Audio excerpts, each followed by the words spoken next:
je vais commencer à donner la parole à vous, Michel Neugnot. Vous êtes donc chargé des transports en Bourgogne-Franche-Comté. Est-ce que vous pouvez nous raconter comment s'est passée la fusion entre ces deux anciennes régions et quel constat vous avez fait au moment de cette fusion? Est-ce que vous avez constaté de grandes disparités entre les territoires? Et comment avez-vous fait, quel type de disparité et comment avez-vous fait pour essayer d'harmoniser et de rendre peut-être plus équitable, s'il y avait des disparités, les conditions de la mobilité dans un territoire agrandi? Bien, bonjour à tous.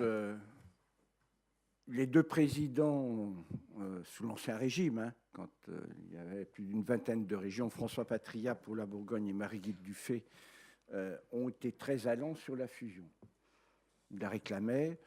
Alors, grand débat, il faut savoir qu'on reconstitue un peu l'histoire entre le duché de Bourgogne et la comté.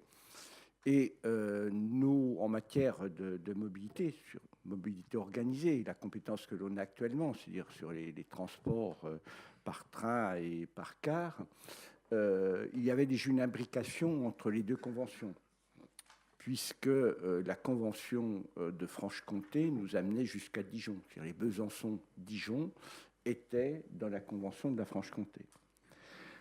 Ça nous amène à avoir une région peu peuplée, c'est-à-dire 2 800 000 habitants, mais qui jouxte l'Alsace, la Suisse, qui va jusqu'à une trentaine de kilomètres de Lyon, une quarantaine de kilomètres de Paris, et qui va aux confins de la région centre, avec comme limite le Val ligérien. Par contre, nous avons une prégnance très forte en matière de transport ferroviaire, puisque nous avons, je prends mon voisin Jean-Luc, à peu près 6 millions d'habitants, et on a un nombre de trains-kilomètres qui est à peu près équivalent, mais de nature différente, de nature totalement différente. Donc ce que l'on pouvait constater, c'est que sur la partie le surdimensionnement kilométrique par rapport à la population vient naturellement de la Bourgogne, puisque nous avons dans nos compétences Paris, Dijon, Lyon, qui représente quand même plus de 50% de notre activité.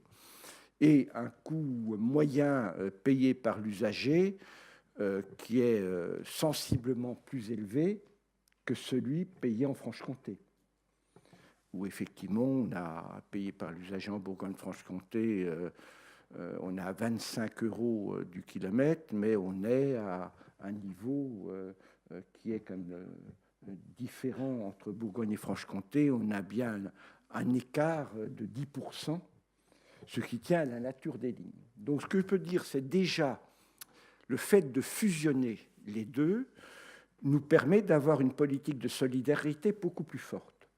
C'est quelque chose qui n'est pas vraiment mis en avant, mais il y a deux façons d'exercer la solidarité. C'est soit des calculs qui ne sont valables qu'au moment où on le fait, de compensation financière de l'un sur l'autre, soit d'avoir un territoire qui n'est pas homogène, mais sur lequel on peut travailler ces solidarités. Et je dois dire qu'un des enseignements que l'on a, c'est le fait d'avoir un territoire plus large, permet de travailler ces solidarités, d'avoir une force de frappe un peu plus forte globalement. Nous avons fini, je regarde Franck Lacroix, nous avons, après beaucoup de nuits de négociations, négocié une nouvelle convention qui devrait être approuvée le 25 mai prochain. On l'a voulu côté Bourgogne, et moi je remercie la SNCF qui a été d'accord pour jouer le jeu. C'est une convention qui est un peu intermédiaire entre les conventions que l'on avait l'habitude de faire depuis 2002 et puis les conventions, enfin les DSP, qui vont, après l'adoption du paquet ferroviaire, devenir règle plus ou moins vite, mais qui vont devenir la règle au niveau français. Et il y a des éléments dedans qui peuvent surprendre, c'est-à-dire un engagement de la SNCF sur les recettes avec une courbe de ces engagements sur les recettes sur 8 ans. Parce que nous avons voulu une convention longue de 8 ans, permettant justement à la fois à la structure historique, l'opérateur historique, de se préparer à cette ouverture à la concurrence généralisée, et à la région à acquérir les compétences. Parce que passer une DSP, travailler sur une DSP, ce n'est pas exactement les mêmes compétences que d'être dans un cadre, dans un moule de convention traditionnelle qui évolue un peu, mais où le cadre de travail était exactement le même. Et je crois là, sur ce débat-là, il y a un point qui est très clair à avoir en tête quand on fait des comparaisons avec ce qui se peut passer dans d'autres domaines. C'est bien une DSP, c'est une délégation de service public qui va arriver, ou une régie, de la même façon qu'on a dans les agglos la même chose qui se passe. Et c'est l'autorité organisatrice qui fixe les tarifs, qui fixe la qualité de service, qui fixe tout ce qu'elle veut dedans. Et il est de responsabilité de l'opérateur historique, quel que soit celui qui réalise cela, d'avoir sur le territoire exactement la même politique tarifaire, la même politique de qualité et autres. Et juste une précision, donc la future convention que vous allez signer dans quelques jours, si je me souviens bien, elle va durer 8 ans. Oui, et pourtant, 2025. Vous dites que c'est une convention intermédiaire. Mais elle va bien Intermédiaire au-delà sur de sa la date. nature. Sur sa nature. On est sorti des critères habituels, notamment sur la qualité de service, on était beaucoup plus loin. Sur l'engagement réciproque, on est dans une convention de partenariat. Une convention de partenariat où on se donne des objectifs en commun, on essaie de voir comment on va les réaliser ensemble. Je vais prendre un exemple précis. En ce qui concerne la communication, jusqu'à présent, vous avez dans les conventions traditionnelles, vous avez un montant qui était de 400 000 €, je crois, quand on cumule les deux conventions historiques existantes, où effectivement, théoriquement, on dit qu'il y a la moitié qui est payée par la région et l'autre moitié par la SNCF. Mais la moitié qui est payée par la SNCF, en réalité, c'est dans les charges de C1, donc c'est la région qui la paye. Ah, c'est clair. Et aussi, la région regardait, dans les conventions traditionnelles, regardait passer les trains. On était informés, mais il n'y avait pas cette co-construction. La loi LOM, parce qu'on peut faire l'actualité, ce qui va se passer, enfin plutôt la LOM, puisque le L veut dire loi. Donc la loi d'orientation des mobilités va amener une conception totalement différente. Elle va remplacer la LOTI, c'est-à-dire on passe de transport à mobilité, c'est-à-dire on passe de réseaux organisés de transport régulier, que l'on connaît bien, le car, le train, en gros, on va passer à cela, à des solutions de mobilité sur l'ensemble du territoire permettant de répondre aux problèmes de mobilité. Et on a toute cette chaîne de mobilité. Donc, on a deux compétences à travers cette convention qui se retrouvent. Si je prends la communication, on a une partie du budget qui va être portée uniquement par la région Bourgogne-Franche-Comté de 800 000 €, parce qu'on est dans une démarche maintenant d'approche clientèle marketing avec la liberté tarifaire qui change totalement les donnes. On est dans des couples produits-marché à mettre en place. Donc 800 000 € qui va être sur la promotion des mobilités, dont le train fait partie. Et il y a l'équivalent dans la convention qui est prévue par la SNCF pour faire sa promotion du train, qui est une partie de la mobilité et qui dépendra d'elle. Et aussi la politique de l'opérateur historique vertical de promotion du train dans le cadre de l'ensemble des mobilités. Si je prends cet exemple-là, c'est parce que dans cette convention, on a une marque des mobilités sur la Bourgogne-Franche-Comté qui va concerner toutes les mobilités, même les mobilités actives et les mobilités partagées, qui va se retrouver, cette marque, ça va être Mobigo, avec comme thématique, enfin baseline de la marque « Emmène-moi là où je veux », pour bien montrer cette continuité de chaîne de mobilité. Et on a donc, nous, cette partie promotion des mobilités qui dépend de nous, et la SNCF a sa communication sur le train à mettre en place. Et ceci va être fait à partir de documents et d'une charte de communication sur lequel nous sommes mis d'accord avec la SNCF, mais qui est produit par la région et dans laquelle la SNCF va décliner. Donc là, peut-être un peu long à expliquer, mais on voit bien qu'on va être dans une co-construction et sur le respect de la trajectoire de recettes. On est la seule convention en France où il y a un engagement réciproque de trajectoire de recettes. Alors dites-nous en plus cette trajectoire, La trajectoire, les objectifs chiffrés. Elle est assez ambitieuse parce que cette trajectoire de recettes prévoit d'augmenter d'ici 2025 de 22%. On a déjà des éléments dans cette trajectoire qui sont des présupposés.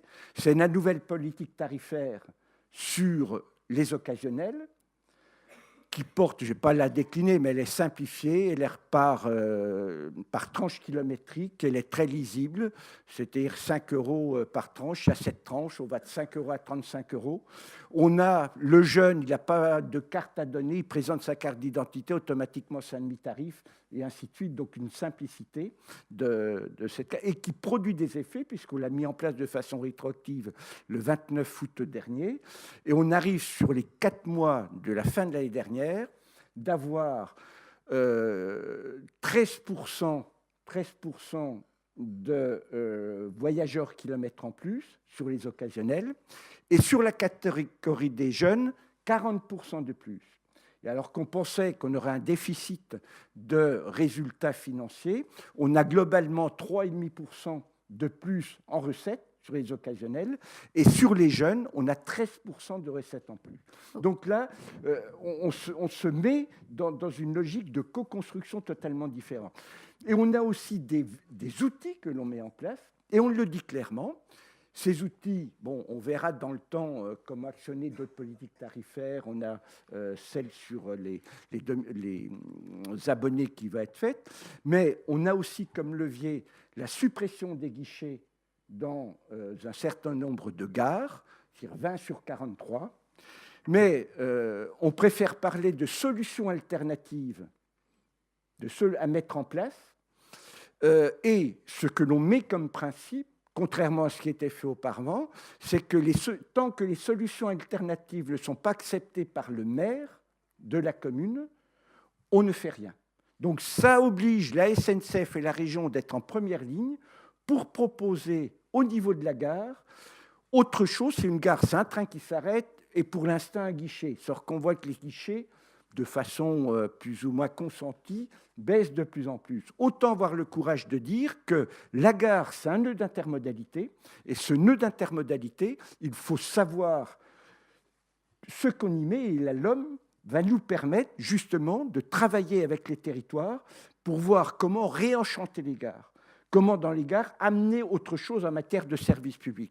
J'ai des exemples où il y a déjà des volontaires pour réenchanter cette gare et remettre du personnel humain, parce qu'on sait très bien qu'à 20 ans ou 30 ans, tout le monde aura son guichet là-dessus. Donc, il faut anticiper le moment où il n'y aura plus de guichet pour que la gare, ça ne soit pas un lieu désert, mais que l'on puisse le travailler. Je vais passer la parole à Jean-Luc Gibelin pour qu'à son tour, il nous explique. Je suis parti pour 2 heures. Vous êtes parti pour nous raconter toute la convention, exactement. On y reviendra. Donc, la co-construction et la cogestion avec l'opérateur historique de cette convention et de sa vie au fil du temps est une rupture totale. Et ça a choqué dans nos services, ça a choqué aussi chez Franck. Il a fallu qu'on bouscule un peu les choses parce qu'on sort totalement des schémas préétablis et de 16 ans d'histoire. Alors, est-ce que du côté de l'Occitanie, il y a aussi une rupture, une vraie rupture dans la convention TER que vous venez de signer? Donc voilà, 2 régions qui revoient totalement leur convention avec la SNCF. Comment ça s'est passé? Et puis, est-ce que vous pourrez aussi nous dire quelques mots de comment s'est passée la fusion en Occitanie? Raconter très rapidement et puis après nous expliquer ce que ça change pour la région, la nouvelle convention signée avec la SNCF. Oui, bonjour. Oui, très rapidement, à la différence de ce que Michel vient d'indiquer, sur les deux régions qui composent maintenant l'Occitanie, la perspective de la fusion n'était vraiment pas souhaitée du côté Languedoc-Roussillon. Elle était même clairement combattue. Et elle était acceptée du côté Midi-Py. Donc on est dans une situation qui, au départ, a été beaucoup plus compliquée que celle que Michel vient de décrire. Nous sommes maintenant dans une situation où je crois qu'on peut clairement dire que ça fait région en Occitanie. La Convention en est un exemple, il y a d'autres exemples, mais cette démarche de construction s'est faite, même si, encore une fois, au départ, les choses étaient plus compliquées. Et pour être concret sur la question de la Convention, nous avions deux conventions qui n'avaient pas tout à fait le même calendrier, mais qui avaient été construites sur des logiques tout à fait différentes. Et donc, nous sommes trouvés dans une situation où, après avoir, avec la SNCF, calé la possibilité qu'il y ait un renouvellement commun, ce qui était quand même le plus simple, nous sommes partis d'une démarche de concertation avec les États généraux du rail et de la mobilité, qui a fait l'objet d'ailleurs d'une distinction l'année dernière par votre intermédiaire, sur cette volonté d'aller justement rencontrer les usagers, les ayants droit au transport, pour faire un large point des attentes, des besoins. Ça s'est d'ailleurs traduit de notre part dans une expression des besoins vis-à-vis de l'opérateur historique, où nous avions tout à la fois fait le choix de dire que nous ne souhaitions pas être terrain d'expérimentation préalable à la mise en concurrence, et que sur le principe, nous n'étions pas favorables à l'ouverture à la concurrence, et qu'il y a aussi une différence avec ce que vient de présenter Michel, mais qu'en même temps, nous souhaitions, et c'est pour cette raison que nous sommes engagés sur une convention de longue durée, qui est aussi une convention de 8 ans, négociée avec la SNCF dans une perspective d'installer de manière importante de nouvelles relations avec la SNCF sur la volonté de développement de l'offre ferroviaire. Donc, sans être trop long, mais juste quelques éléments. Sur cette question des États généraux, ça nous a permis de nous exprimer justement en termes d'expression de besoins, et pas de manière uniquement technique, mais d'avoir un document, je crois, assez volumineux. En tout cas, ça a été la réaction des services de la SNCF, qui a pris un peu de temps d'ailleurs pour pouvoir après y répondre. Et ensuite, nous avons eu une négociation longue parce qu'elle était difficile. Notre démarche n'étant pas de partir du montant de notre participation financière, mais bien de ce qui s'était exprimé justement dans l'État généraux, c'est-à-dire de pouvoir avoir une amélioration et une augmentation de l'offre ferroviaire, et dans le cadre de cette augmentation, de pouvoir rediscuter le montant de la contribution. Donc nous sommes dans un équilibre qui a été assez long à trouver, mais qui, je crois, en tout cas c'est les retours que nous en avons, est largement apprécié des différents intervenants, qui s'inscrit donc sur cette durée de 8 ans, qui pose le principe d'ici 3 ans d'avoir une augmentation de 11% des kilomètres voyageurs, mais en termes de voyageurs, puisqu'on l'a aussi associé à une augmentation, à une modification du matériel roulant, on va être sur 40% d'augmentation de l'emport, ce qui va quand même profondément modifier la situation, surtout que nous sommes sur une base où quand il y a nationalement une augmentation des TER de 4,6-4,7% l'année dernière, nous étions sur 5,1%. Donc nous étions déjà dans une partie haute de l'augmentation, et avec cette volonté de se développer encore plus. Donc on a ça. On a évidemment aussi une gamme tarifaire importante, mais peut-être une autre des originalités de la région, c'est que au vu du maillage géographique, 13 départements, 4500 communes, 275 gares et haltes ferroviaires, donc un maillage qui est assez sensible, mais on a 50% de la surface et du kilométrage qui est en catégorie 7 à 9. Donc, est-ce qu'il est considéré comme devant être transféré? C'est un autre débat, mais en tout cas, qui a forcément une situation plus compliquée, ce qui nous met en difficulté si demain on devait l'assumer en totalité.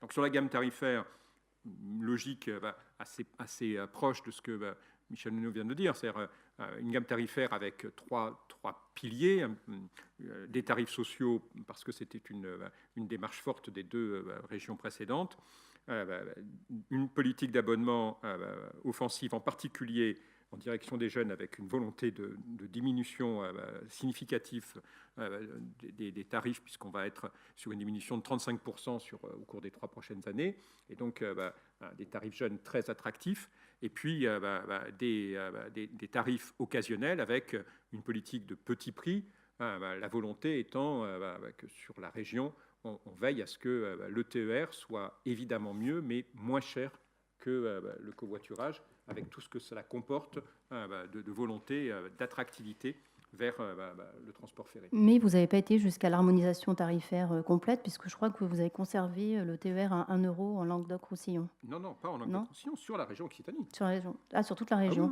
Oui. Non, la gamme tarifaire est bien unique sur la région, avec une extension du 1 euro sur l'ensemble de la région contingentée et des petits tarifs tels que ça a été indiqué. Et nous, c'est les tranches 3, 5, 10, 15 euros en fonction du kilométrage et en fonction de ces lignes, avec cette volonté que ça soit un tarif attractif. Mais il y a bien une gamme unique pour l'ensemble de la région. D'accord. Peut-être un mot sur la question des gares.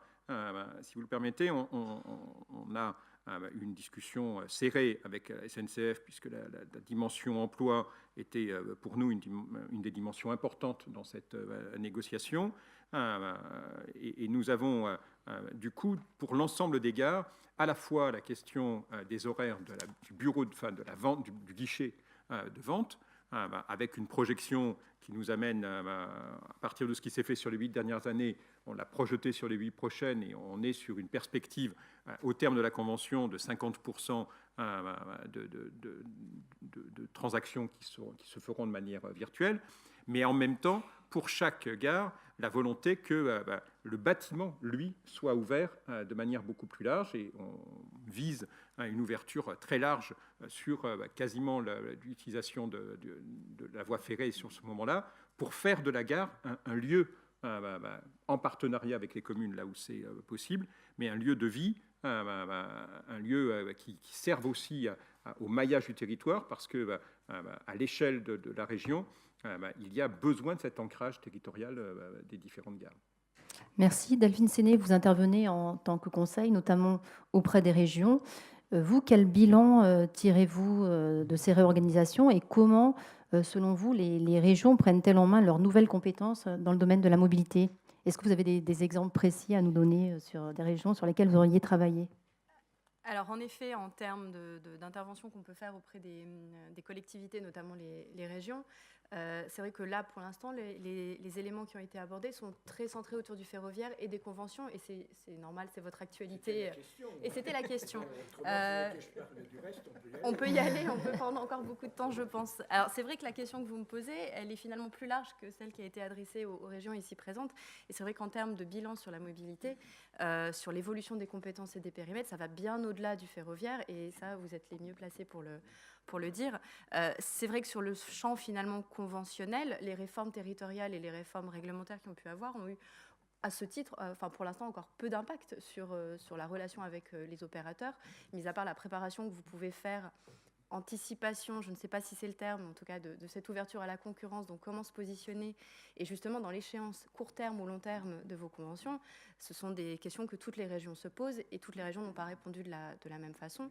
Vous êtes positionné sur du temps long, d'autres régions ont renouvelé pour un court, très court, je pense à Normandie qui a renouvelé de 18 à 2020, parce que justement en attente de ce qu'allaient pouvoir ressortir les lois sur l'ouverture à la concurrence.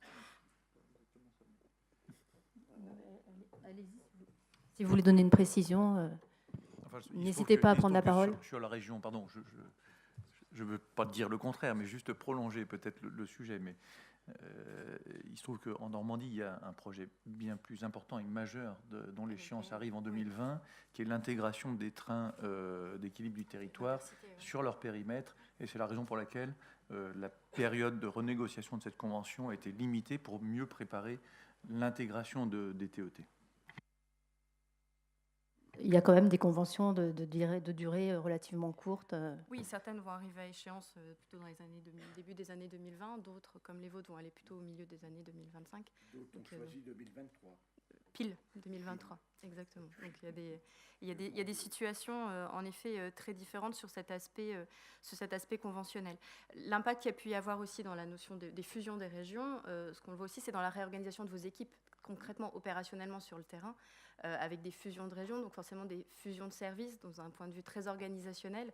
Il y a eu besoin de se monter en compétence de certaines personnes qui, de fait de déménagement de sièges, on va dire, de sièges de région, qui ne pouvaient plus forcément avoir les postes qu'elles occupaient auparavant. Donc il y a un travail humain, de ressources humaines et de montée en...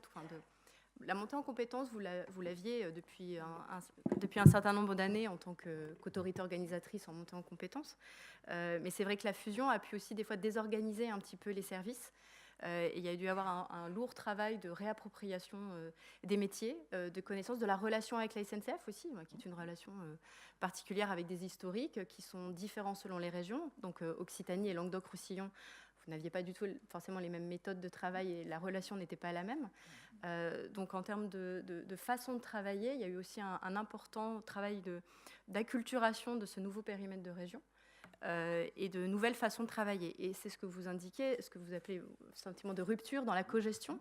C'est aussi une nouvelle mentalité, une nouvelle façon de voir son opérateur, une nouvelle façon de travailler avec lui.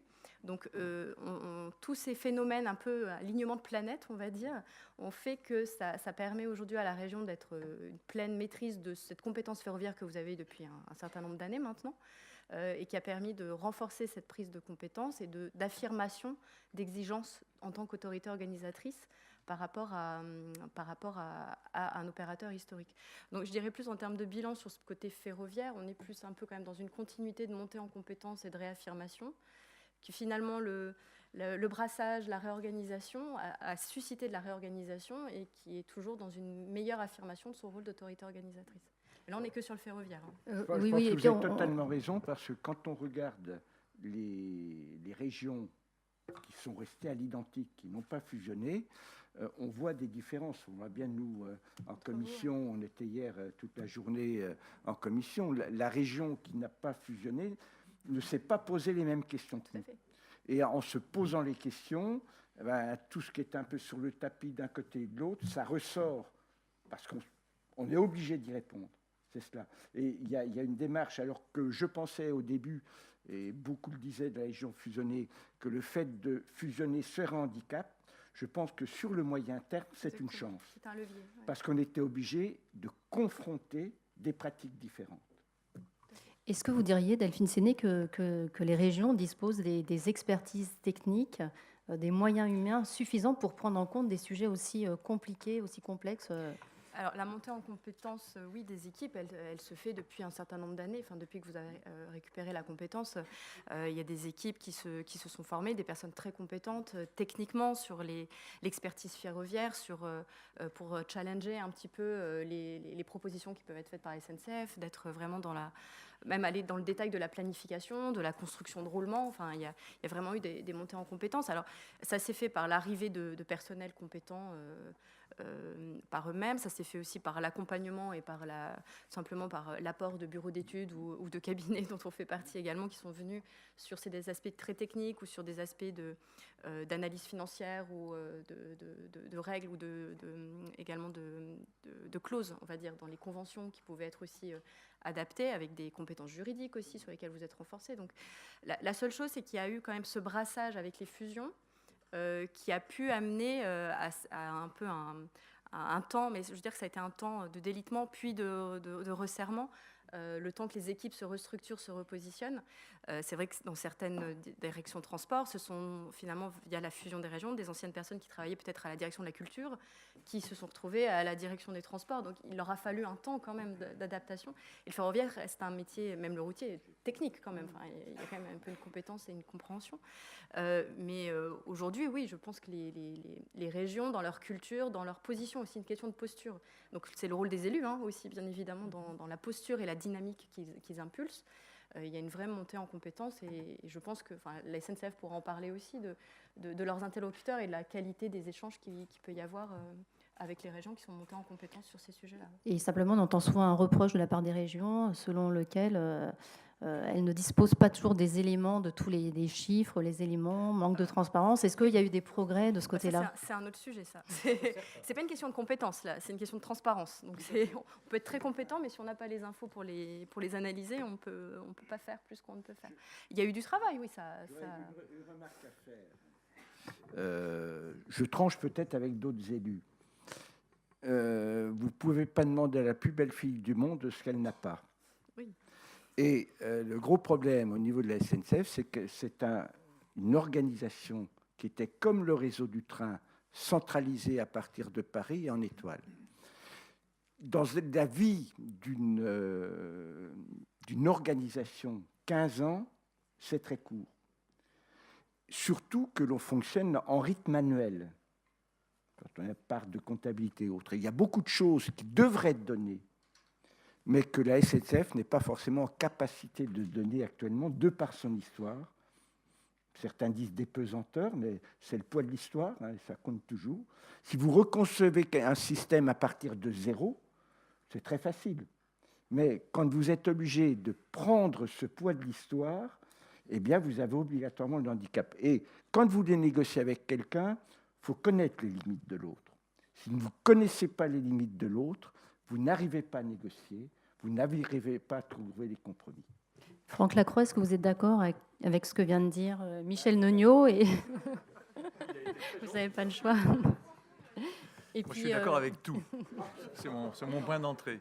Enfin, bon. Ceux à qui j'ai négocié pourront comprendre que je viens de dire un gros mensonge là tout de suite.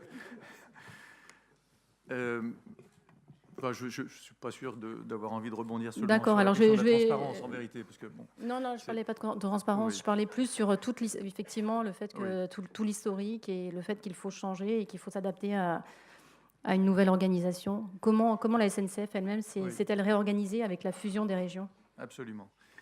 Bon, la fusion des régions, c'est un des éléments d'évolution de notre environnement. Ce n'est pas le seul. Mais il est évidemment déterminant, enfin, pour une raison très pragmatique et très simple, c'est que nous étions organisés en miroir de l'organisation des régions, par définition, sauf quelques exceptions, mais voilà. Et donc, quand il y a moins de régions, on a fait aussi la même chose, un peu en anticipation sur les régions, c'est-à-dire qu'on a fusionné nous-mêmes nos directions régionales, et on en a aujourd'hui 11 sur le territoire métropolitain, si on enlève l'Île-de-France, qui elle-même était déjà organisée autour de l'Île-de-France. Donc on a fait cette fusion, bien sûr, ce qui nous a permis, comme vous, d'explorer les joies des fusions de direction, les problèmes de rapprochement géographique, les problèmes de choix de femmes et d'hommes, voilà. Mais ce qui, évidemment, présente à chaque fois aussi un intérêt, au fond, d'améliorer les compétences, de concentrer les compétences et d'être probablement de progresser. Évidemment, le deuxième corollaire, c'est que quand les régions ont 2, 3, parfois, conventions, elles ont envie, avec un calendrier cohérent, de fusionner ces conventions. On a pris, nous aussi, évidemment, comme disait Jean-Luc Gibelin tout à l'heure, la posture de faciliter, évidemment, cette fusion-là au service des régions. Si la région décide d'anticiper la fin d'une échéance, c'est évident qu'on allait bien l'accepter. Et là où c'est très intéressant, en fait, c'est que la fusion des régions, c'est une chose, enfin, moins de régions, c'est une chose, mais ce qui est surtout fondamental pour nous, c'est le fait qu'elles ont acquis une compétence très différente de celle qui était la leur avant, premièrement, et qu'en même temps est arrivé, au fond, ce que je pourrais appeler de manière globale, en fait, la transformation radicale des mobilités du quotidien, qui trouve son expression à travers la réforme d'aujourd'hui, à travers beaucoup de choses, en vérité, et notamment l'ouverture à la concurrence. Et donc, en fait, c'est avec tout ça qu'il fallait, je trouve, réfléchir pour la SNCF à quelle transformation faire pour adresser tous ces enjeux qui sont quand même maous, parce que ça faisait très longtemps qu'on était dans la même situation, hein, qui est une situation que vous connaissez tous, c'est-à-dire on est l'opérateur en monopole dans un monde qui est rien qu'à nous, tout à nous, rien qu'à nous. Et en gros, pour le faire un peu simple et revenir dans des temps un peu plus lointains, on réfléchit, on explique à notre client, disons, à la région, on va dire, ce qui est bon pour elle. Bon, évidemment, ça change tout. Tout ce qui vient de se passer change absolument radicalement tout.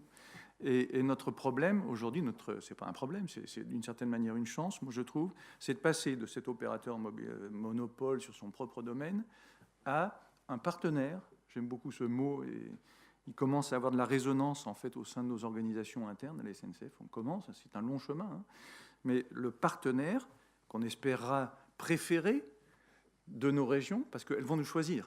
Donc, évidemment, on ne choisit pas quelqu'un qu'on déteste. Enfin, c'est pas facile.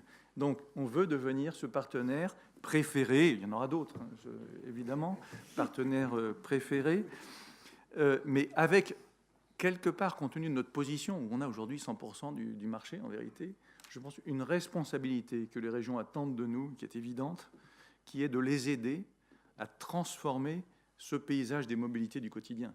Il se trouve qu'aujourd'hui, on a une part de marché qui est 100%, qu'elle restera encore forte pendant des années, parce que le processus d'ouverture est un processus compliqué. Mais ce qu'il y a de sûr, c'est que les voyageurs, et ça je crois qu'on l'a bien compris, n'ont pas envie d'attendre qu'à 100% le marché ait pu passer d'opérateur en opérateur pour une meilleure qualité de service. Et ce qui est évident aussi, c'est que les régions, et nous l'ont très très bien dit dans les renégociations de nos conventions, n'ont pas du tout envie de voir se prolonger les trajectoires d'augmentation de leurs coûts et de diminution des voyageurs telles qu'elles existaient, dans tous les cas, entre 2012 et 2007. Voilà les défis qui étaient les nôtres. Et c'est la raison pour laquelle on a, c'est au fond ça, la conséquence de tout ça, décidé de mettre en place un plan de transformation très ambitieux, en fait, aux bornes de TER, qu'on appelle CAP TER 2020. 2020 parce qu'il faut aller vite, hein, et qui, en fait, se résume en deux axes hyper simples, en fait. Il me semble que notre mission, c'est pas de faire des trains. Notre mission, c'est d'amener des voyageurs dans le système de mobilité du quotidien, en l'occurrence les trains, puisque c'est le nôtre aujourd'hui, notre espace. Bon. Donc, faire des offres attractives, premièrement, et deuxièmement, trouver des dispositifs pour baisser nos coûts. Voilà, en deux axes, notre plan de transformation qu'on a lancé. C'est une transformation industrielle, mais qui se veut, qui n'est pas seulement un industriel qui regarde ses pompes, son train et qui fait son travail un peu mieux, mais au contraire, qui ouvre, qui se lève et qui regarde ses clients. Ces clients, on en a deux. Les clients, on a les autorités organisatrices, celles qui décident, celles qui définissent le paysage, qui nous disent ce qu'elles attendent de nous et qui nous choisiront demain. Et deuxièmement, les voyageurs, puisque au fond, si notre offre n'est pas attractive, je pense qu'on aura avec les régions échoué collectivement. Donc c'est une transformation industrielle, mais ouverte sur les clients.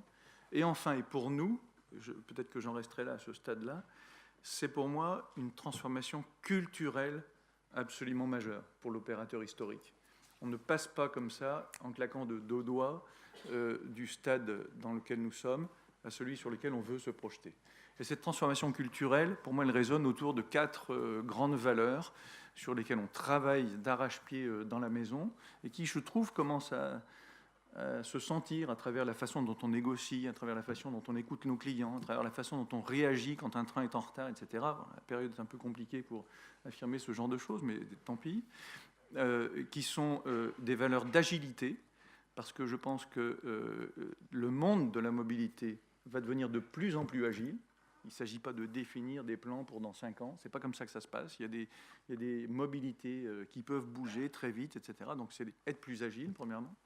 Deuxièmement, si on veut attirer beaucoup de monde dans nos solutions, il faut que nos solutions soient plus simples, parce que quelque chose qui se répand partout, c'est quelque chose qui est très simple. Il n'y a rien de plus simple que ce truc-là. Tout le monde en a un. Voilà. Si c'était hyper compliqué, je pense que personne n'en aurait. Et bien, le problème du transport, c'est la même chose. Et je pense que la façon dont on peut simplifier, en fait, la vie de nos voyageurs, nos propres décisions, la façon dont on parle à nos clients, c'est un élément culturel absolument majeur. Parce que je crois que, moi qui suis dans la maison depuis 2 ans, J'ai passé beaucoup de temps à essayer de tout comprendre. Je ne comprends pas tout encore. Hein. C'est quand même très compliqué. Bon, donc ça, c'est le deuxième axe. Il y a un troisième axe qui me paraît absolument essentiel aussi, c'est celui de la proximité. Je pense que trop souvent, je le dis à la place de ceux qui me le disent habituellement, on nous reproche, c'est vrai, d'être une société qui décide un peu ailleurs, quoi. Voilà, il y a un Parisien qui a décidé quelque chose, mais attendez, chez moi, c'est pas pareil. Et c'est vrai que c'est pas pareil. Bon, donc la question de la proximité territoriale, la capacité d'être en fait une entreprise du territoire, qui a tout compris sur son territoire, qui a compris comment on produit l'énergie sur le territoire, qui se dit, bah, tiens, si mon train il tournait au barrage d'ici ou à l'énergie du soleil, parce que là, il y en a plus, voilà, je pense que ça fait partie des attentes aussi de nos clients. Et puis enfin, une quatrième culture qui est valeur, en fait, qui est la valeur de l'excellence. Mais il ne faut pas confondre l'excellence avec un manuel qui vous dit c'est quoi l'excellence opérationnelle. Alors, l'excellence opérationnelle, il faut faire des réunions tous les matins, 5 minutes. C'est la méthode. Il ne faut pas confondre la méthode avec l'objectif. Pour moi, l'excellence, c'est refuser, en fait, qu'une promesse que l'on fait à nos clients ne soit pas tenue. C'est extrêmement simple, c'est tous les jours. Voilà, si aujourd'hui j'ai 9,5% de trains qui n'arrivent pas à l'heure, alors que je l'ai affiché comme ça la veille au soir, j'ai un problème. Et donc je ne peux pas me contenter de dire oui, mais c'est mieux que l'année dernière. Non. Et donc voilà, je crois que c'est une vraie rupture, à la fois donc dans la capacité de produire, mais aussi dans le comportement de l'entreprise. Au passage, cette année, avec ces fusions de régions, on a à ce stade réussi, en enclenchant cette transformation et grâce aux échéances donc, de renégociation, à travailler sur 7 conventions sur 11. Aujourd'hui, il y en a 7 qui auront, dans quelques jours, j'espère, Michel, qui seront signées. Elles seront votées. Voilà. Et dans chacune de ces conventions, de manière différente, parce que aussi les AO ont des demandes différentes, mais il y a quand même 3 caractéristiques qu'on retrouve à chaque fois, qui est notre engagement à ce que je viens de vous raconter sur notre façon de progresser, se trouve dans nos conventions. Ce n'est pas une convention, on dit je signe ça, mais si je ne le fais pas, tant pis. Voilà. Non. On a eu des trajectoires économiques. On a dit qu'on allait baisser nos coûts du voyageur ou du train kilomètre. On s'y engage dans la durée. Et les 4 conventions, donc il y en a 7, et les 4 autres, comment ça se présente ? Différemment, les unes des autres.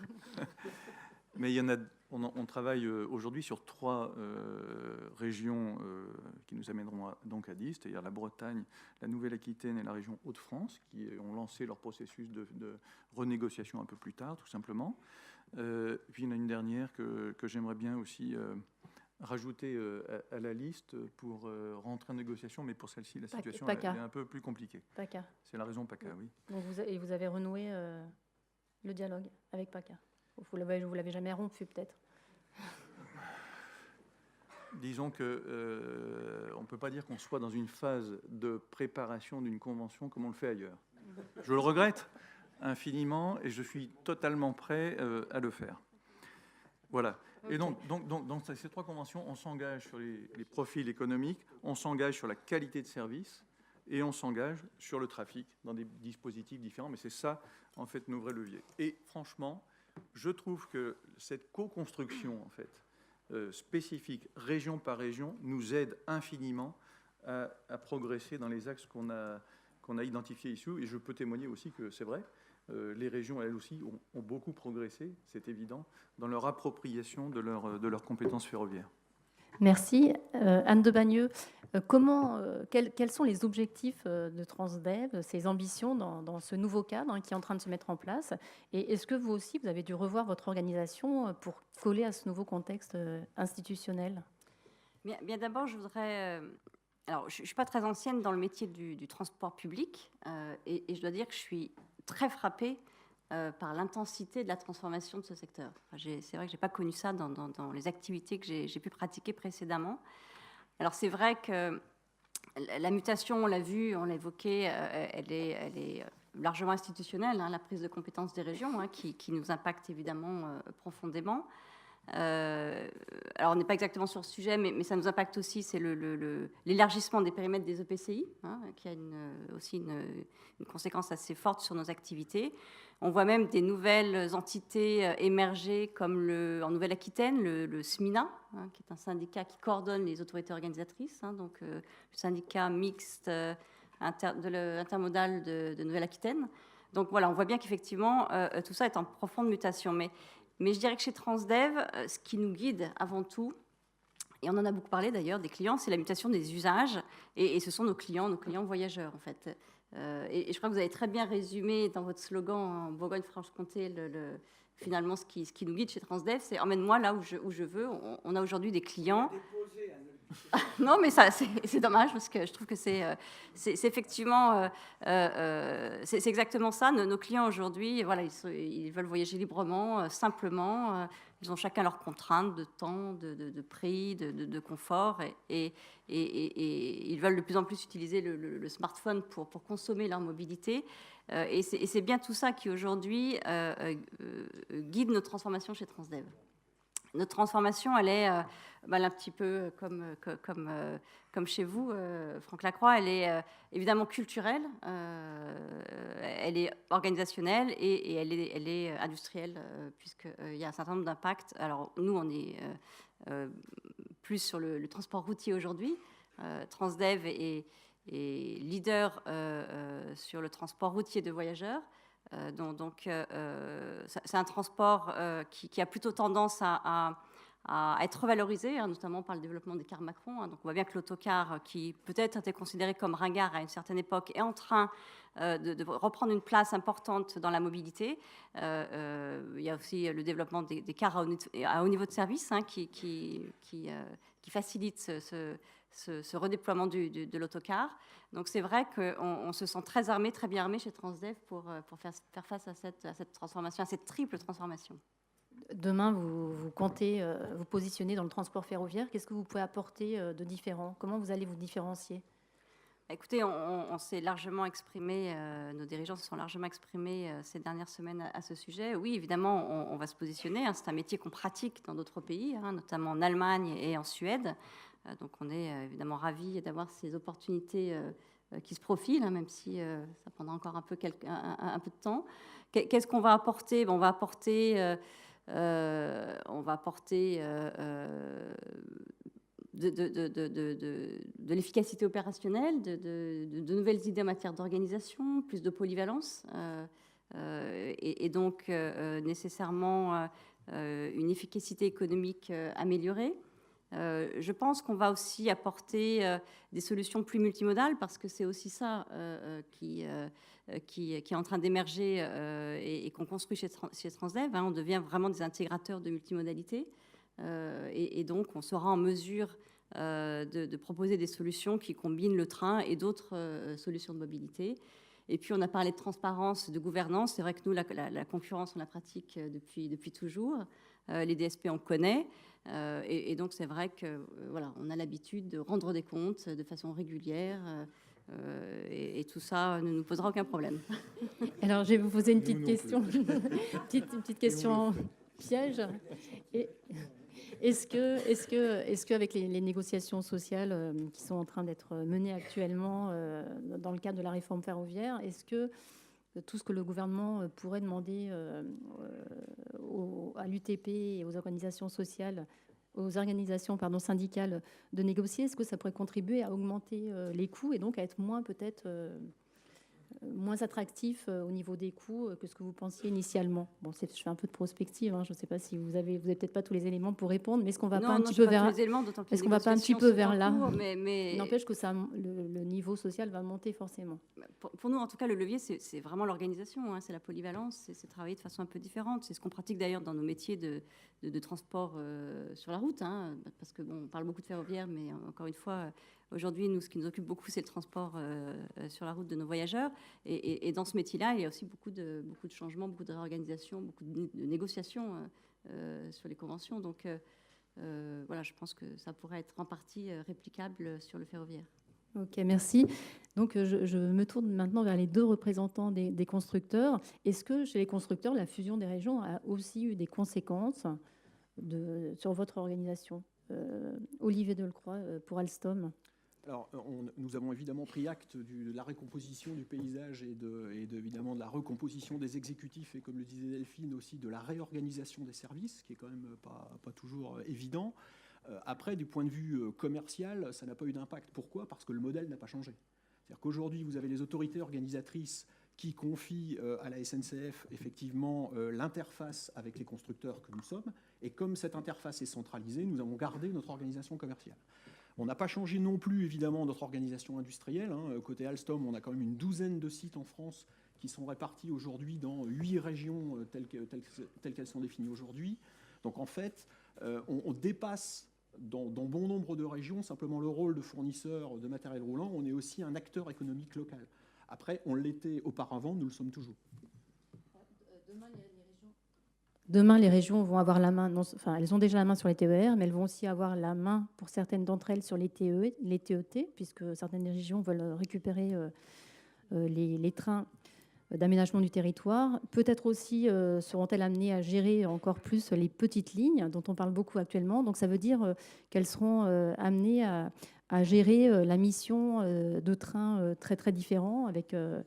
voilà une sorte de multifonction des dessertes ferroviaires. Est-ce qu'il y a un type de matériel qui serait approprié pour justement assurer ces multiples fonctions ? Alors, les besoins des autorités organisatrices sont multiples, vous venez de le dire. Donc, en fait, elles ont besoin d'une palette de solutions. D'accord ? Donc, aujourd'hui, avant même de parler de l'évolution de cette palette, il y a déjà une palette qui est déjà assez importante. Au travers des contrats cadres que je citais de la SNCF aujourd'hui, alors j'imagine que Jacques Blin pourrait avoir d'autres exemples, évidemment, mais vous avez la possibilité pour une région d'avoir accès à un contrat qui est le Régiolis, qui est quand même déjà un train qui couvre un large spectre d'exploitation TER possible. Et vous avez à côté de ce contrat cadre des contrats cadres dont on parle éventuellement un peu moins, qui sont par exemple le contrat du tram-train, qui pourrait être une solution éventuellement frugale, à la fois en acquisition et à la fois en exploitation pour les petites lignes, à condition qu'elles soient électrifiées. Vous parliez des TET, il y a actuellement un appel d'offres qui est mené par la SNCF pour le compte de l'État cette fois-ci et qui va conduire, j'imagine, à compter de l'année prochaine ou peut-être en 2020, à une nouvelle possibilité dans la palette des régions qui est de commander des trains de grande ligne et qui pourront, par exemple, permettre aux régions qui sont dotées de trains corail de remplacer ces trains corail. Donc, moi, je crois à la possibilité pour les régions de piocher dans une multiplicité de solutions possibles au travers des contrats cadres qu'elles ont. Après, le point, et vous citiez les petites lignes, et en creux des petites lignes, il y a les problématiques d'électrification. Il faut voir aussi comment ces matériels-là vont évoluer avec les besoins qui évoluent. Ce n'est pas la recomposition des régions qui va faire évoluer le matériel, c'est l'évolution des besoins. Qu'il y en ait 13 ou qu'il y en ait 22, ça ne change finalement pas grand-chose. C'est surtout le besoin qui tire le matériel. Aujourd'hui, cette évolution vers la difficulté d'électrification et le besoin de couvrir des petites lignes, dans ce que nous faisons, nous, chez Alstom, il y a essentiellement 2 nouvelles solutions. La première solution, c'est l'hybride. L'hybride, pour faire un petit parallèle avec le monde de l'automobile, c'est la Prius, c'est-à-dire qu'on dote un train qui est à motorisation diesel d'une batterie de forte capacité qui lui permet, et c'est doublement vertueux, de moins consommer et de moins émettre. Ça, c'est un sujet, je dirais, qui est déjà très, très mûr avec la SNCF. Je remercie au passage d'ailleurs les 3 régions de lancement qui nous ont permis de bâtir ce programme-là et d'apporter ce nouveau produit dans la gamme, qui sont Grand Est, Occitanie et Nouvelle-Aquitaine. Deuxième sujet dont on parle énormément et qui fait, je dirais, le buzz aujourd'hui, c'est évidemment l'hydrogène. Donc là, c'est un sujet qui est beaucoup moins mature que ce qu'on peut faire sur l'hybride. On est au tout début des réflexions. Par contre, c'est clair qu'aujourd'hui, cette solution existe en Allemagne. Il n'y a aucune espèce de raison qu'elle n'existe pas à court terme en France. Donc il y a, chez nous au moins, et je sais que c'est partagé avec la SNCF et avec un certain nombre d'autorités organisatrices, la volonté de mettre sur pied, de faire émerger en France une flotte TER à hydrogène qui sera clairement à la fois la solution du zéro émission et à la fois une solution pour les petites lignes qui ne seront jamais électrifiées. Il n'y a pas de raison, mais il y a peut-être quand même des difficultés en France, c'est-à-dire qu'il n'y a pas une filière hydrogène aussi développée qu'en Allemagne, par exemple. Alors, aujourd'hui, il n'y a pas de plan hydrogène, mais ce que je comprends, c'est que dès le 1er juin, il devrait y avoir un plan hydrogène qui va sortir. Ensuite, tout ça, c'est en train de se structurer. Ensuite, nous avons des énergéticiens en France, indépendamment de la filière, mais nous avons des acteurs de l'hydrogène qui sont très présents et qui sont capables d'ores et déjà de fournir des solutions pour le routier. Il n'y a pas de raison qu'ils ne puissent pas le faire pour le ferroviaire. Donc, certes, c'est peut-être un peu moins cadré aujourd'hui que ça ne l'était en Allemagne quand ça a démarré, mais moi j'y crois et je pense que dans quelques années, on aura l'émergence de cette flotte de trains à hydrogène. Oui. On reviendra tout à l'heure sur le train à hydrogène. Je demanderai aussi aux élus s'ils sont prêts à se lancer dans cette aventure. Mais avant, je voudrais donner la parole à Jacques Blin. Vous disiez, Olivier Delcroix, que finalement, les réorganisations institutionnelles n'avaient pas eu d'incidence sur l'activité des constructeurs. Mais par contre, on peut penser que la concurrence, l'ouverture à la concurrence en aura. Jacques Blin, donc en tant que représentant d'un constructeur et compte tenu de votre expérience dans différents pays, est-ce qu'il y a, des questions vont forcément être amenées à être posées sur la propriété du matériel, sur la maintenance. Est-ce qu'il y a des modèles plus pertinents que d'autres en ce qui concerne la propriété du matériel ? Oui, juste en 2 mots, juste pour rappeler que Bombardier est un acteur en France depuis 30 ans sur le site de Crépin, qui est un site centenaire. C'est le plus grand site ferroviaire avec 2000 employés où on conçoit et fabrique des trains.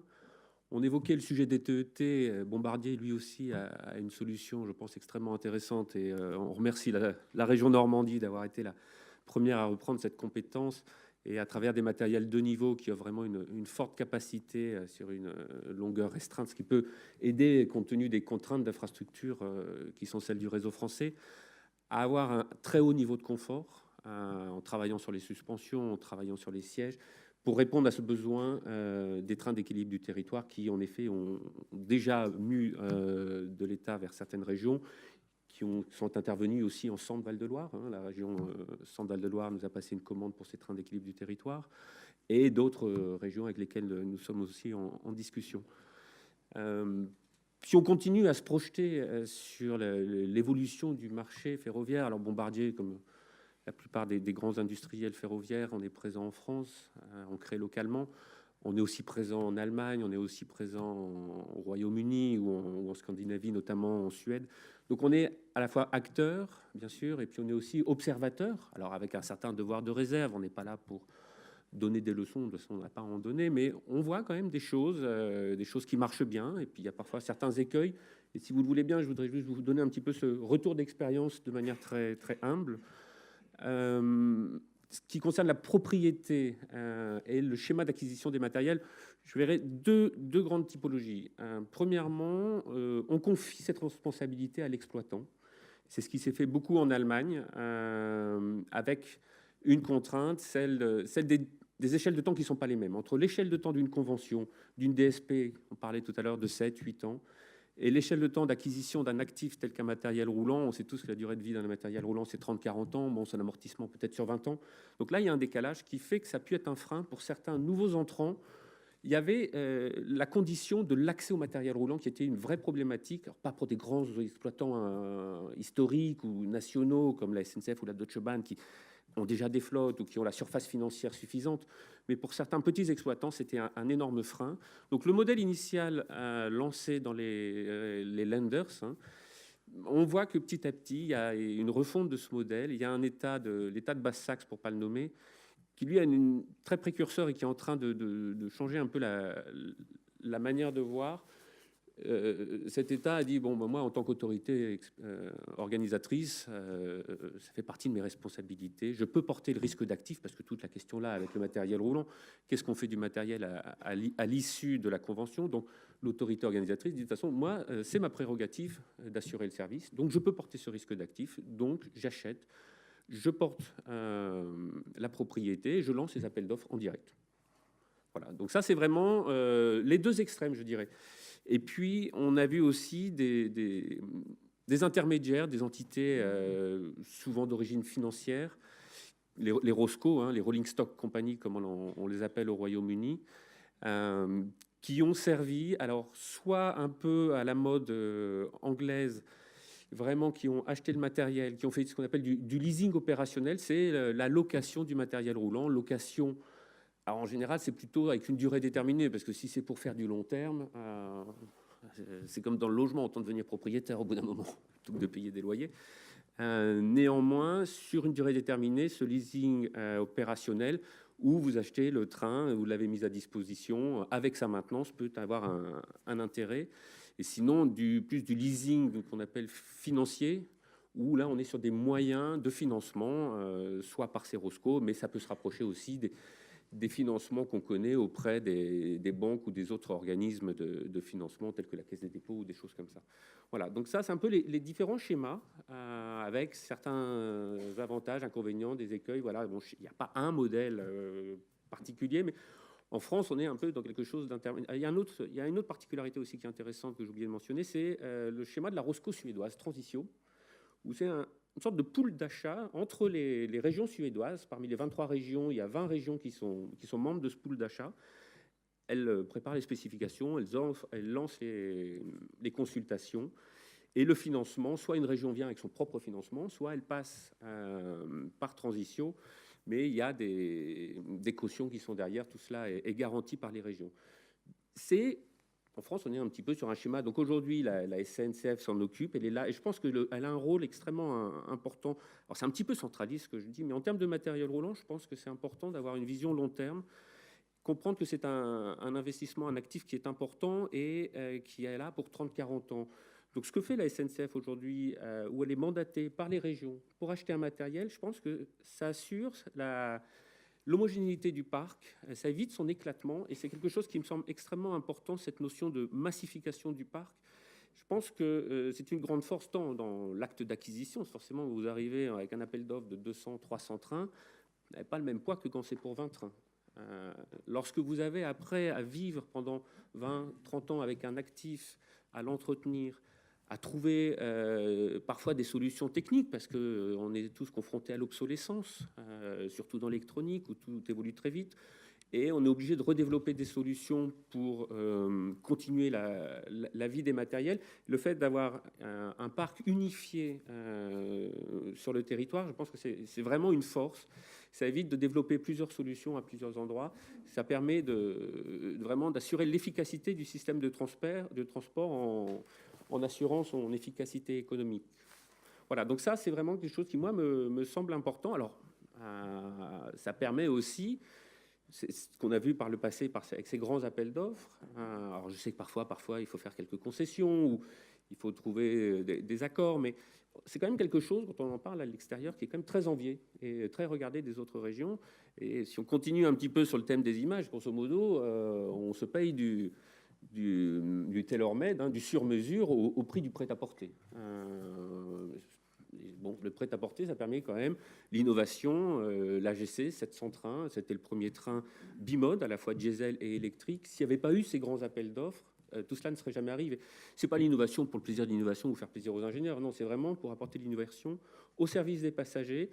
Il y a eu après la NAT, une caisse extra large, une augmentation de la capacité, le Régio 2N, le premier train de niveau articulé. À nouveau, ce n'est pas pour faire plaisir aux ingénieurs, ça permet d'avoir des caisses très larges, d'apporter du confort, de la capacité. Tout ça grâce à ces schémas d'acquisition et de massification. Donc voilà, je pense que c'est quelque chose, c'est une vraie particularité française. Je pense que c'est quelque chose de bien et il faut essayer peut-être de le conserver si on le souhaite. Merci. Je vous propose maintenant de prendre la parole, si vous le souhaitez. Y a-t-il des questions dans la salle ? Oui, alors le micro va arriver. Monsieur au deuxième rang, si vous pouvez vous présenter.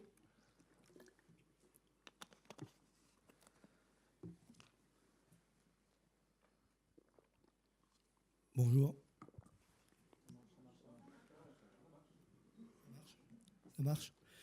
Bonjour. Le problème, c'est le plus urgent, c'est bien entendu l'infrastructure. Parce qu'on a du beau matériel, on a un matériel qui est varié, qui est adapté à différents niveaux de trafic, comme ce matériel qui a été mis en service après une collaboration entre l'Allemagne, la France, les chemins de fer luxembourgeois. Techniquement, c'est le 73 500, donc qui était bien adapté pour les petites lignes. Les régions ont financé ce matériel et elles remarquent que ce matériel ne peut absolument, d'une matériel générale, pas seulement celui-là, mais le matériel mis en service sur les TER, on ne peut pas en tirer avantage parce que l'infrastructure est dans un état absolument déplorable et que pratiquement tous les mois, ou presque, il y a une ligne qui ferme. Donc, dans les nouvelles conventions, est-ce qu'une avancée a été obtenue pour obtenir une meilleure répartition du financement, car c'est ce qui se pose, le financement. D'autres lignes vont fermer. Dans quelques jours, Abbeville-le-Tréport, et bien d'autres encore. Il y a quelque temps, une ligne pour laquelle les régions avaient dépensé beaucoup d'argent, Bayonne-Saint-Jean-Pied-de-Port, qui vient de refermer. Donc, il y a un véritable problème et c'est là que se situe l'urgence absolue. C'est d'abord l'infrastructure. Est-ce que les conventions ont apporté, les nouvelles conventions, avec l'agrandissement des régions, a apporté véritablement une amélioration qui peut espérer qu'il y ait un nouveau souffle donné? Ok, donc là, une réponse à une question qui s'adresse à nos deux élus. Vous commencez, Michel Nognaud? Moi, je conclurai. Ben, si vous voulez, sur cet aspect, il y a me semble-t-il, une vraie difficulté. C'est que puisque le calendrier était engagé sur une perspective d'ouverture à la concurrence, nous avons eu, en tout cas, ça a été la situation sur l'Occitanie, un changement de posture assez significatif entre le premier contact de lancement de la négociation où le directeur régional est venu en disant qu'il avait un mandat pour pouvoir négocier au nom de la maison SNCF, et puis quelques mois après, où finalement la négociation s'est menée au nom de mobilité, ce qui est compréhensible, puisqu'en réalité, l'engagement possible était celui de mobilité. Et on a donc une situation qui, me semble-t-il, est quand même aussi liée au fait que comme majoritairement se dégage l'idée que la mise en concurrence doit se mettre en œuvre assez rapidement, il faut que Réseau prenne une position plus distante vis-à-vis des discussions, ce qui est une façon de nous compliquer la vie. En tout cas, c'est comme ça que je le ressens à notre niveau, parce qu'en réalité, aujourd'hui, nous avons avancé sur une convention, pour ce qui nous concerne, qui est très offensive, qui prévoit ce développement d'activité, mais qui est très dépendante du réseau sur lequel elle va s'opérer, et avec, de fait, un certain nombre de difficultés qui sont devant nous si demain, on nous annonce que tel ou tel tronçon ne peut plus avoir, par exemple, le même niveau de vitesse, et donc faire tomber un plan de transport, voire ne pas permettre le développement qui était annoncé. Surtout que demain, si je peux me permettre, on va peut-être vers des hausses de péage pour les TER. Non, c'est plus à l'ordre du jour. Je ne sais pas si c'est plus à l'ordre du jour. C'est comme tout le monde, j'ai vu passer beaucoup de chiffres sur ces aspects. C'est bien évident que l'équilibre financier qui a été trouvé avec la situation qui existait. Si demain la maison SNCF décidait de modifier la règle du jeu, il faudra forcément que les choses se discutent. Sur les péages, répondons clairement, c'est déjà prévu, puisque dans le contrat entre SNCF Réseau et l'État, il est prévu une augmentation de péage, je crois, à partir de 2021, d'un ordre pour les TER de 3,5% par an. Je pense que la donne et les régions de France se battent pour que tout ceci soit revu. Déjà, il y a un engagement de la ministre sur la problématique de la solidarité au niveau des arrêts TGV dans les petites gares, qui est très clair, c'est-à-dire qu'à travers les péages, il y aura une solidarité pour que l'ensemble des 230 gares TGV dites petites gares, elles sont petites au regard du réseau national, mais sont très importantes au niveau de développement local, eh bien, ça puisse se faire par une politique de péage qui permette la solidarité. Donc ça, ce sont des choses, pour répondre à votre question, qui sont en dehors des conventions. Par contre, Région de France a réagi très fortement sur cette problématique de l'état des lignes. Dès la publication du rapport Spinetta, qui, vous l'avez remarqué, est enterré. La position, je vous conseille pour ceux qui, je ne vais pas parler à la place du ministre, puisque c'est exprimé hier devant le Sénat. Elle a rappelé clairement ce qu'elle nous avait dit le matin quand nous l'avons rencontré avec Hervé Morin. Elle a dit clairement que, c'est plutôt dans le rapport du CO, du Conseil d'orientation des infrastructures, le scénario 2+, qui sera mis en place. 2+, qu'est-ce que ça veut dire? C'est 3 milliards d'euros par an de financement à FIT. Il faut savoir qu'actuellement, dans les années passées, on était plutôt sur une tendance de 2,2 millions. Et 3 milliards d'euros, il est prévu dedans que ça a toujours été comme ça en France, sur les contrats de plan, on travaillait avec des autorisations de programme, mais pas des crédits de paiement annuels fléchés, de tout temps, tout gouvernement, toute tendance politique confondue. Donc les engagements pris dans un contrat de plan n'avaient pas le financement. Dans le contrat de plan 2015-2020, actuellement, il y a 10 milliards qui ne sont pas financés. Dans le rapport du COI, quelles que soient les versions, il y a 1,5 milliard, 1,6 milliard qui sont prévus pour réaliser le contrat de plan. L'engagement que nous a donné un ministre le matin à la Région de France, confirmé hier soir, c'est clairement que les contrats de plan tels qu'ils étaient prévus en financement soient réalisés. Mais qu'il y a un dialogue avec les territoires, avec les régions, tout simplement parce que, et le rapport du COI le dit clairement, les contrats de plan étaient faits non pas d'un point de vue qu'est-ce que ça apporte pour le train du quotidien, mais quelle est la meilleure pire satisfaisant tous les territoires. Dans ma région, j'ai fait en sorte en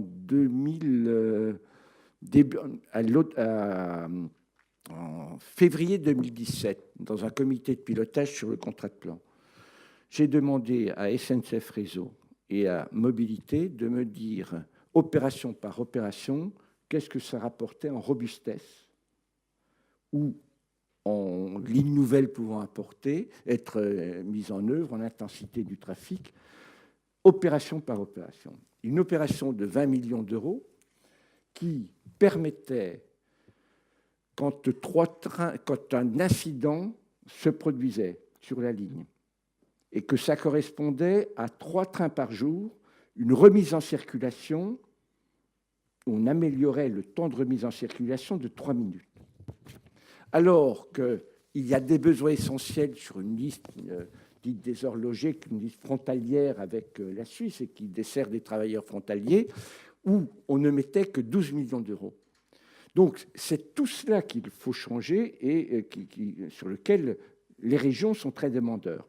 Donc la position qui nous était donnée hier, c'est qu'effectivement, il y aurait ce dialogue avec les régions pour que le contrat de plan actuel soit financé, soit réalisé, et commencer à travailler à un horizon de 20 ans. Parce qu'on est, avec, ça a été dit, sur de l'industrie lourde. C'est de l'industrie lourde, la production du fer, et notamment le matériel roulant et les rails. Mais on a des procédures qui sont du court terme. Et il y a un problème on voit que ça ne fonctionne pas. Donc, la procédure qui était recommandée dans le CIO, c'est d'avoir une projection comme c'était fait dans le CIO à 20 ans. Et puis, quand on est dans un contrat de plan, on prépare les études qui permettent les travaux dans les 5 ans qui suivent. Et ça, de proche en proche. Et on a, parce que il y a les petites lignes, mais aussi les nœuds ferroviaires qui embouteillent tout, hein, et tu en as dans ta région, hein, notoirement connu. Donc, si on n'a pas, sur des projets lourds, complexes, si on n'a pas des expertises contradictoires pendant la durée de vie d'élaboration du projet, on a parfois des décisions qui ne sont pas prises parce qu'on est parti sur une voie unique. Hein, il y a des trains, voie unique, notamment dans le 7 à 9, et on s'aperçoit au bout du compte qu'entre le début de la gestation de cette réponse et la fin, il y a eu des évolutions technologiques, il y a des évolutions de besoins de trafic, il y a des modes qui se font concurrence, et on arrive à une solution qui n'est pas du tout adaptée. Et donc, je ne vais pas prendre l'exemple de Notre-Dame-des-Landes, on en discute pendant 50 ans, et puis on nous fait un rapport à la fin, alternatif, on dit qu'il faut le mettre autrement. Si on avait eu un dialogue, et notamment avec les populations, avec les élus locaux, pour porter cela et donner en débat public l'ensemble de ces éléments, je pense que tout le monde s'en porterait mieux. Et c'est cela que les régions demandent, et j'espère que le gouvernement nous répondra favorablement. Et est-ce qu'il y a encore une question dans la salle?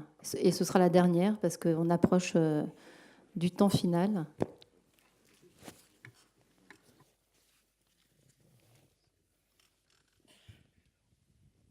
Bonjour, Marc Bazenet, président du cluster logistique urbaine pour l'Île-de-France.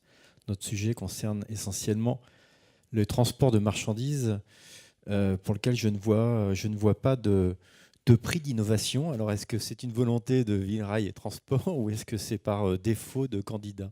Bon, alors là, la question s'adresse à moi.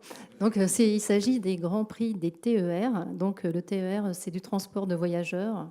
Et c'est pourquoi donc, on attribue des prix que en lien avec le service voyageur. Ceci dit, c'est une bonne remarque et on en tiendra compte pour l'année prochaine. Voilà. Je pense qu'en axe d'amortissement des matériels roulants, des infrastructures et pour animer vos gares, je pense qu'il y a quand même il y a un vrai sujet là-dessus. Écoutez, merci pour cette remarque. Vous les animez parfois hein, sur certaines lignes où il y a du TER et du transport de fret par certaines pannes qui occasionnent des retards sur une voie unique des TER. Non, mais il faut vous saluer amicalement. Hein. Donc, il est 18h29, je dois respecter absolument l'horaire. Donc je vous propose de nous arrêter là, ce qui n'empêchera pas de continuer les débats avec les uns et les autres après, notamment au cours du cocktail qui aura lieu dans 1 heure. Je vous remercie tous pour votre participation à cette table ronde. Et donc je vous donne rendez-vous maintenant pour la remise des prix de notre palmarès des TER. Merci beaucoup.